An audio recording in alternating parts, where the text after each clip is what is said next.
لقد كان لكم في رسول الله أسوة حسنة لمن كان يرجو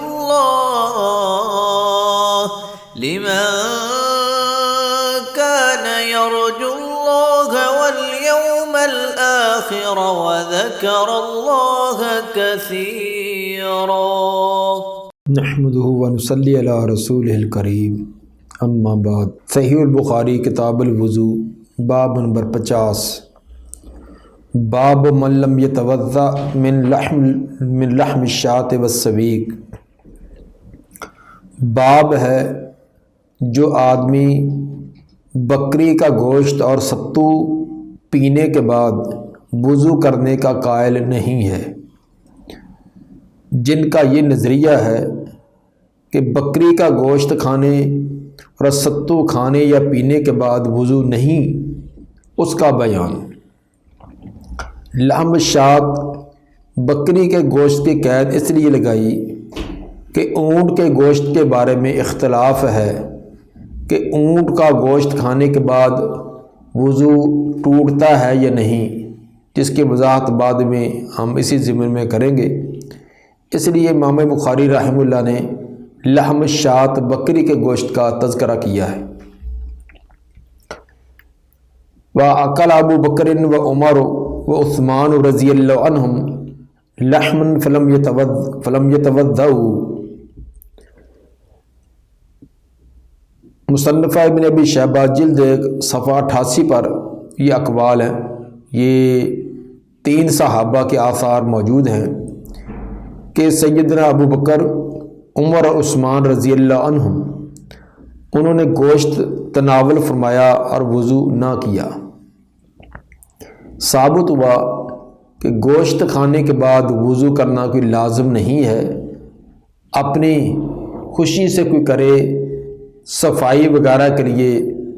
کلی کرے یا ہاتھ دھولے چکناہٹ وغیرہ دور کرنے کے لیے تو فبیہا،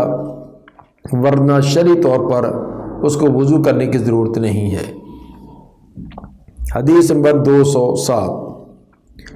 قال حدثنا عبداللہ ابن یوسف قال اخبرنا مالک عن زید بن اسلم عن عطاء بن یسار عن عبداللہ ابن عباس ان رسول اللہ صلی اللہ علیہ وسلم اکل کاتف شاۃ ثم صلی ولم یتوضأ۔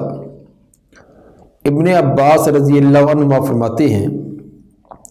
یقیناً رسول اللہ صلی اللہ علیہ وسلم نے اکل کاتف شاۃ، بکری کا شانہ، بکری کے ران تناول فرمائی، ثم صلی، پھر نماز پڑھی، ولم یتوضأ، اور وضو نہ کیا۔ اس سے ثابت ہوا کہ بکری کا گوشت کھانے کے بعد وضو کرنے کی ضرورت نہیں ہے۔ باقی رہا امام بخاری رحمہ اللہ نے السویق کا تذکرہ بھی کیا تھا کہ ستو کھانے اور پینے کے بعد بھی وضو کی ضرورت نہیں ہے، جبکہ حدیث کے اندر ستو کا تذکرہ نہیں۔ تو نص سے استدلال کی 2 قسمیں ہوتی ہیں، ایک ہوتی ہے عبارت النص اور ایک ہوتی ہے دلالت النص۔ عبارت النص کا مطلب نص کی عبارت سے وہ چیز ثابت ہوتی ہو، تو گوشت کھانے کے بعد وضو نہ کرنا یہ تو عبارت النص سے ثابت ہوا، کہ جیسے کہ واضح لفظ ہے کہ اکل کاتف شاۃ ثم صلی ولم یتوضأ۔ البتہ ستو کھانے اور پینے کے بعد وضو نہ کرنا یہ دلالت النص سے ثابت ہوتا ہے۔ دلالت النص کا مطلب کہ نص کا مفہوم اس بات پر دلالت کرتا ہے کہ اگر گوشت کھانے کے بعد وضو نہیں تو ستو پینے کے بعد بھی وضو نہیں، کیونکہ گوشت میں چکناہٹ اور بو زیادہ ہوتی ہے، تو جب گوشت میں جس میں چکناہٹ زیادہ ہے اور کھانے کے بعد منہ سے سمیل بھی زیادہ آتی ہے تو اس کے بعد وضو نہیں، تو ستو کے اندر تو چکناہٹ ہوتی بھی نہیں اور اس کے بعد منہ سے زیادہ کچھ سمیل بھی نہیں آتی، تو اس میں تو بالاعلیٰ وضو کرنے کی ضرورت پیش نہیں آئے گی۔ اصل کے اندر بعض روایات سے یہ بات معلوم ہوتا تھا کہ آگ پر پکی ہوئی چیز کھانے کے بعد وضو کرنا چاہیے، جس طرح کہ نبی صلی اللہ علیہ وسلم کا یہ فرمان بعض ازواج مطہرات سے آیا ہے کہ توضؤ مما مست النار، جس چیز کو آگ نے چھوا ہو، جو آگ پر پکی ہو، اس کے کھانے کے بعد وضو کرو۔ امام بخاری رحمہ اللہ یہ ثابت کرنا چاہتے ہیں کہ یہ ابتداء میں حکم تھا کہ آگ پر پکی ہوئی چیز کھانے کے بعد وضو کیا جائے، بعد کے اندر یہ منسوخ ہے کیونکہ آپ نے گوشت سے تناول فرمایا اور وضو نہیں کیا، اور صاف ظاہر ہے کہ گوشت کچا تو کھایا نہیں جاتا، وہ آگ پر پکا ہوتا ہے، تو آپ نے اس کے بعد وضو نہیں کیا۔ اس میں امام ابو داؤد رحمہ اللہ اس کا یہ جواب دیتے ہیں کہ اس کے اندر ناسخ اور منسوخ والی بات نہیں ہے، اصل کے اندر آپ کا گوشت کھا کر وضو کرنا اور گوشت کھا کر وضو نہ کرنا یہ ایک دن کے دو فعل ہیں، کہ ظہر کی نماز آپ نے گوشت کھایا اور ظہر کی نماز پڑھی تو اس وقت وضو کیا تھا، اور عصر کی نماز پڑھی گوشت کھایا اور وضو نہیں کیا، تو یہ دونوں طرح جواز ہے، یعنی وضو تو باطل نہیں ہوتا، باقی کوئی گوشت کھانے کے بعد اگر وضو کرتا تو فبیہا، اگر نہیں کرتا تو کوئی حرج نہیں ہے، یعنی ناسخ منسوخ والی صورت نہیں بنتی۔ جبکہ دیگر اہل علم کے نزدیک ابتداء کے اندر آگ پر پکی ہوئی چیز کھانے کے بعد وضو کا حکم تھا، بعد کے اندر اس کو منسوخ کر دیا۔ باقی رہا اونٹ کا گوشت، اس کے بارے میں امام احمد، اسحاق بن راہویہ اور امام ابن منذر اور ابن خزیمہ رحمہ اللہ، ان کے نزدیک اونٹ کا گوشت کھانے سے وضو ٹوٹ جاتا ہے، کیونکہ اونٹ کے گوشت کے اندر سمیل اور چکناہٹ زیادہ ہوتی ہے، اس لیے اس کا گوشت کھانے کے بعد وضو کرنا چاہیے۔ جبکہ صحابہ کرام میں سے جمہور صحابہ کے نزدیک، جن میں سے خلفائے راشدین بھی ہیں، خلفائے اربعہ بھی، عبداللہ بن مسعود بھی، ابن عباس رضی اللہ عنہم اور دیگر صحابہ بھی، ان کے نزدیک اونٹ کا گوشت کھانے کے بعد وضو ٹوٹتا نہیں، البتہ کلی وغیرہ کر لینا، ہاتھوں کو دھو لینا تاکہ چکناہٹ وغیرہ ختم ہو جائے، کیونکہ اونٹ کے گوشت میں چکناہٹ زیادہ ہوتی ہے، منہ کے اندر بھی چکناہٹ رہتی ہے، اور دانتوں کے اندر بھی ذرات اس کے پھنس جاتے ہیں، ہاتھوں میں بھی چکناہٹ ہوتی ہے، تو اس لیے اس کو دھو لینا چاہیے۔ وضو سے مراد منہ وغیرہ کی صفائی ہے۔ شاہ ولی اللہ رحمہ اللہ اس کی یہ توجیہ بیان کرتے ہیں کہ اونٹ کا گوشت کھانے سے وضو کا ٹوٹنا پہلے ابتداء میں تو یہ ناقض وضو تھا، لیکن بعد کے اندر اس کا بھی منسوخ ہو گیا، اب اونٹ کا گوشت کھانے کے بعد وضو ٹوٹتا تو نہیں ہے، البتہ بہتر افضل یہ ہے کہ وہ وضو کر لیا جائے تاکہ سمیل اور چکناہٹ وغیرہ ختم ہو جائے۔ ان باتوں کو مد نظر رکھتے ہوئے، کیونکہ اونٹ کے گوشت کے بارے میں اختلاف تھا، اس کا تذکرہ نہیں کیا، بکری کے لفظ کا وضاحت کر دی کہ اس کا گوشت کھانے کے بعد وضو کرنے کی ضرورت نہیں۔ حدیث نمبر 208، قال حدثنا یحیی بن بکیر قال حدثنا لیث عن عقیل عن ابن شہاب قال اخبرنی جعفر بن عمرو بن امیہ ان اباہ اخبرہ انہ رأى رسول اللہ صلی اللہ علیہ وسلم۔ عمرو بن امیہ فرماتے ہیں کہ انہوں نے رسول اللہ صلی اللہ علیہ وسلم کو دیکھا، یحتز من کتف شاۃ، آپ بکری کے شانے سے گوشت کاٹ کر کھا رہے تھے، فدعی الی الصلاۃ، آپ کو نماز کی طرح دعوت دی گئی، بلایا گیا، فالقى السکین، آپ نے چھری رکھ دی، فصلی ولم یتوضا، نماز پڑھی اور وضو نہ کیا۔ یحتز، چھری وغیرہ سے گوشت کاٹنا، بسا اوقات بھونا ہوا گوشت بڑا پیس ہوتا ہے تو منہ کے ساتھ توڑنا مشکل ہوتا ہے، تو چھری کے ساتھ کاٹ کر آپ تناول فرما رہے تھے، تو اتنے میں اذان ہوئی، نماز کا وقت ہو گیا، آپ کو اطلاع دی گئی کہ نماز کا وقت ہو چکا ہے، تو آپ نے چھری کو رکھا، نماز پڑھائی اور وضو نہ کیا۔ یہ روایت امام بخاری 6 مرتبہ لائے ہیں۔ ثابت سے یہ ہوا کہ بکری وغیرہ کا گوشت کھانے کے بعد وضو کرنے کی ضرورت نہیں ہے، البتہ اگر کوئی صفائی وغیرہ کے لیے، چکناہٹ کو دور کرنے کے لیے، منہ کے اندر پھنسے ہوئے ذرات کو دور کرنے کے لیے وضو کر لے یا ویسے کلی وغیرہ کر لے تو یہ کہ بہتر صورت ہوگی، وضو کی ضرورت نہیں ہے۔ باب نمبر 51، باب من مضمض من السویق ولم یتوضا، باب ہے جو آدمی اس بات کا قائل ہے کہ ستو پینے کے بعد کلی کی جائے اور وضو نہ کیا جائے۔ ستو چونکہ یہ ایک آٹا ہی ہوتا ہے جس کو پانی کے اندر گول کر اس کو پیا جاتا ہے، جس کی وجہ سے منہ کے اندر اس کے ذرات رہتے ہیں اور کافی دیر تک منہ کے اندر ذرات رہتے ہیں، اور نماز اگر اسی طرح پڑھی جائے تو بار بار زبان کو حرکت دے کر ان کو آگے نگلنے کی توجہ رہتی ہے۔ تو ستو کھانے کے بعد یا پینے کے بعد کو یہ کھائے بھی جاتے، اگر تھوڑا پانی ملایا جائے تو یہ کھانے والی چیز بن جائے گی، اگر پانی کی مقدار زیادہ ہے تو پھر یہ پینے والی شکل بن جاتی ہے۔ تو اس کے بعد کلی کر لی جائے تاکہ منہ کے اندر ذرات وہ نکل جائیں اور نماز کے اندر کسی قسم کی تشویش نہ ہو، البتہ وضو کرنے کی ضرورت نہیں ہے۔ حدیث نمبر 209، قال حدثنا عبداللہ بن یوسف قال اخبرنا مالک عن یحیی بن سعید عن بشیر بن یسار مولا بنی حارثہ ان سوید بن النعمان اخبرہ انہ خرج مع رسول اللہ صلی اللہ علیہ وسلم عام خیبر،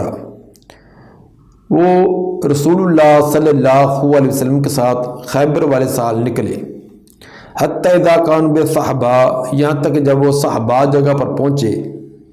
وہی ادنا خیبرہ، اور یہ صحبا خیبر کے قریب جگہ ہے۔ فصلی العصر، آپ نے عصر کی نماز پڑھائی، ثم دعا بالازواد، پھر آپ نے زاد راہ جو راستے کا خرچ وغیرہ ساتھ لے کر گئے تھے وہ منگوائے۔ فلم یعطی الا بالسویق، آپ کے پاس نہ پیش کی گئی مگر ستو ہی، تو لوگوں کے پاس صرف ستو تھے اور کوئی کھانے کی چیز نہ تھی۔ فامر بھی، آپ نے حکم دیا، فسریا، ان کو گولا گیا، پانی کے اندر ملایا گیا۔ فاکل رسول اللہ صلی اللہ علیہ وسلم واکلنا، آپ صلی اللہ علیہ وسلم نے بھی وہ ستو تناول فرمائے اور ہم نے بھی کھائے۔ ثم قام الی المغرب، پھر مغرب کی نماز کے لیے آپ کھڑے ہوئے۔ فمزمزا ومزمزنا، آپ نے کلی فرمائی اور ہم نے بھی کلی کر لی۔ ثم صلی ولم یتوضا، پھر نماز پڑھائی اور وضو نہ کیا۔ اس سے امام بخاری رحمہ اللہ نے یہ ثابت کیا کہ ستو یا اسی طرح کی اور چیز اس کو کھانے کے بعد وضو کرنے کی ضرورت نہیں ہے، البتہ کلی کر لی جائے تاکہ نماز کے اندر توجہ اس طرف نہ رہے، اس کے ذرات وغیرہ منہ میں اٹکے ہوتے ہیں، بار بار زبان کو حرکت دے کر ان کو نگلنا پڑتا ہے، تو کلی کر لی جائے تاکہ منہ صاف ہو جائے، اس کے اندر اس کا وہ ذائقہ بھی نہ رہے اور تشویش بھی اس طرف نہ ہو، تو پوری کی پوری توجہ کے ساتھ نماز کو ادا کیا جائے۔ یہ حدیث بھی امام بخاری 9 مرتبہ صحیح بخاری کے اندر لا کر مختلف احکام میں سے ثابت کیے ہیں، البتہ ان میں سے ایک مسئلہ یہ بھی ثابت ہوا کہ سفر کے دوران زاد راہ کھانے پینے کی اشیاء ساتھ رکھ لینا یہ توکل کے منافی نہیں ہے، خود نبی صلی اللہ علیہ وسلم کے صحابہ کرام بھی یہ زاد راہ رکھا کرتے تھے۔ اسی طرح ستو وغیرہ یہ ادنا جنس ہے، تو اس طرح کی استعمال کرنا اس کے اندر کوئی حرج نہیں ہے، جو بھی انسان کو دستیاب ہو، خصوصاً سفر کے دوران ہلکی چیز اٹھا کر لے جانا، جس کو پانی کے اندر بھگو لیا اور کھا لیا، یعنی زیادہ تکلفات کرنے کی ضرورت پیش نہ آئے، بجائے اس کے کہ وہاں جو ہے آگ جلانا، پکانا اور لمبے چوڑے چکر شروع کر دیے جائیں، اور سفر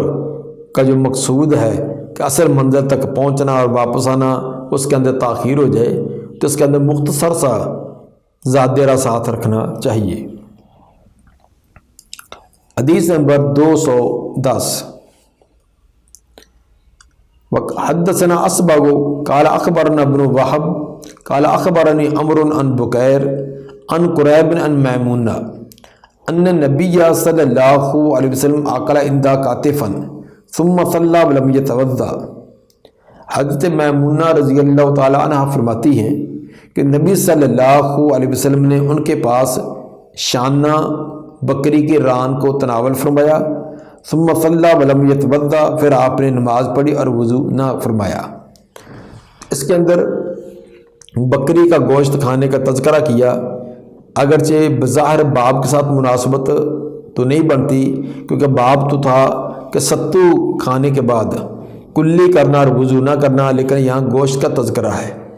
بعض نے تو کہا کہ یہ باب در باب ہے، یعنی گزشتہ باب کی کا تکملہ ہے، تو یہ روایت اصل میں پیچھے باب کے ساتھ اس کا تعلق ہے، اور بعض نسخوں کے اندر یہ ہے بھی پیچھے والے باب کے اندر ہی، اور بعض نے یہ کہا کہ یہ کسی کاتب سے صحف ہو کر یہ اس باب میں لکھی گئی ہے، اصل میں اس کا تعلق گزشتہ باب ہی سے ہے۔ تو اگر اس باب میں بھی ہو تو بات اب بھی ثابت ہے کہ جب گوشت کھانے کے بعد آپ نے وضو نہیں کیا تو ستو وغیرہ کھانے کے بعد وضو کرنے کی بھی ضرورت نہیں ہے۔ البتہ کلی جو ہے وہ صرف اس لیے کرنے کی ضرورت پیش آئے گی کہ تاکہ منہ کی صفائی ہو اور انسان بڑی توجہ کے ساتھ نماز کے اذکار وغیرہ پڑھ سکے۔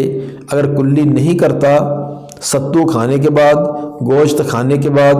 کوئی اور چیز کھانے کے بعد بھی اگر کلی نہیں کرتا تو نماز تب بھی درست ہوگی۔